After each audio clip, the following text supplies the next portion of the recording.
In 1970, President Nixon decided to secretly support Cambodian ground troops fighting communism.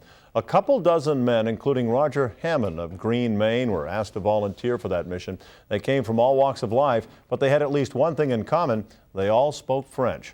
Joy Hollowell has their story. Having been brought up in a Franco-American family, I spoke French all my life. When I went through basic training, you were given the chance to take any type of test that would show any other skills that a person might have.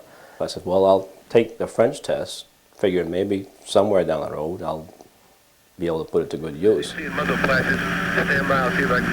Little did Roger Hammond know just how important that French test would be. I happened to go back to the barracks one day for lunch, and someone says, hey, Sergeant Hammond, you got some kind of special orders, and it has something to do with the fact that you can speak French.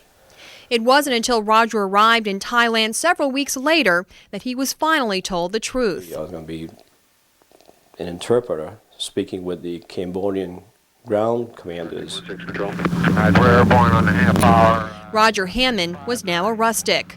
He would ride back seat in an OV-10, making contact with ground commanders, some of whom only spoke French.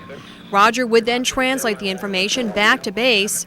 If the order was given to attack, it was also the rustic's job to fly down and mark the target for fighter planes. While my pilot was talking to the fighter pilots, I was getting as much information as I could from the ground commander. Are you still receiving enemy fire from this location? Are you sure that your troops are safely away from it? There were times, Roger admits, when his French-speaking abilities were tested. So I had to just tell them to speak very slowly and calmly and try to settle these guys down, because, I mean, they were about to be killed. Who knows, you know?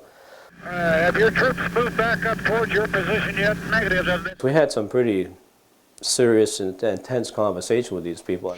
And it wasn't always about war. It was about, you know, our goals and our hopes and our dreams for the future without a war, you know. Which made it even more difficult when Roger sometimes had to translate the words, "Sorry, we can't help." It did happen. And it would just so happen that it was with a radio operator on the ground who was very excited. His troops were being attacked by the Viet Cong, screaming and yelling to please help them. Okay, I can't put any airstrikes in here on this TIC. They're too close together. They're within 50 meters of each other. So we helped them as much as we could, and then regrettably we had to say, well, we have to return to our base because we're running low on fuel. But this guy here, you know, he says, no, thank you for your help, and then when we returned the next day, couldn't raise him up on the radio. That was a sense of helplessness because we couldn't provide support for them 24 hours a day. On August 25, 1972, Roger Hammond flew his last mission. It would also be the final day of missions for the rustics. And now, 30 years later, Roger has finally been awarded the Distinguished Flying Cross Medal. 3, in fact. It's an honor he accepts with humble heart. I know this was a special one, a special award, because it ranks up there. I wish I could turn it in and have it help some of the people of Cambodia instead, you know, but